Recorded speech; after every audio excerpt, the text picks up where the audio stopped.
आज हम खड़े हैं महाराजगंज जिला के पुरैना खंडी चौरा में। यहाँ पर यज्ञ हो रहा है, जहाँ पर बहुत से श्रद्धालु यहाँ पर आए हुए हैं और यहाँ पर पूजा अर्चना भी कर रहे हैं और यहाँ पर रात को रामलीला भी होता है। आइए इस यज्ञ के बारे में जानते हैं और इसके बारे में जानकारी लेते हैं यहाँ के लोगों से। सर, क्या नाम आपका?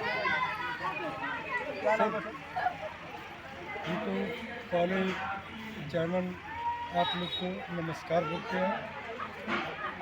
मेरा नाम है विनय कुमार पांडे,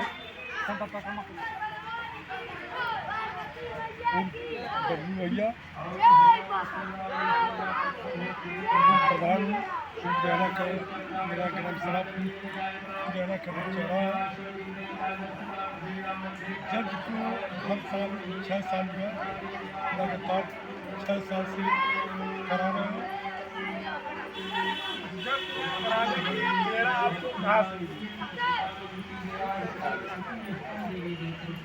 जब का बेड़ा हमको माता रानी सब विधि दी है, तो मैं अपने दिल से अपने आत्मा से यज्ञ के साथ साथ यहाँ पर किसी और चीज़ का आयोजन भी हुआ है। रामलीला हो रहा है, भंडारा भी चल रहा है। आपको सर क्या नाम है?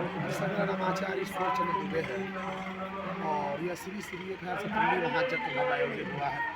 जो निरंतर से लगातार 6वां वर्ष चल रहा है और इस जग का तात्पर्य है सर्वे भवन्तु सुखिनः सर्वे सन्तु निरामया सर्वे भद्राणि पश्यन्तु मा कश्चित् दुःखभाग् भवेत्। यानी कि जन जन का कल्याण हो। ये सनातन धर्म है, इसका को विशेष जाति संप्रदाय से मतलब नहीं है। इस जग का तात्पर्य है हिंदू, मुस्लिम, सिख, ईसाई, हर जीव, हर जंतु, हर पशु पक्षी विश्व का कल्याण हो सके, विश्व में सभी लोग सुखमय हो, इस कामना के लिए यज्ञ किया जा रहा है।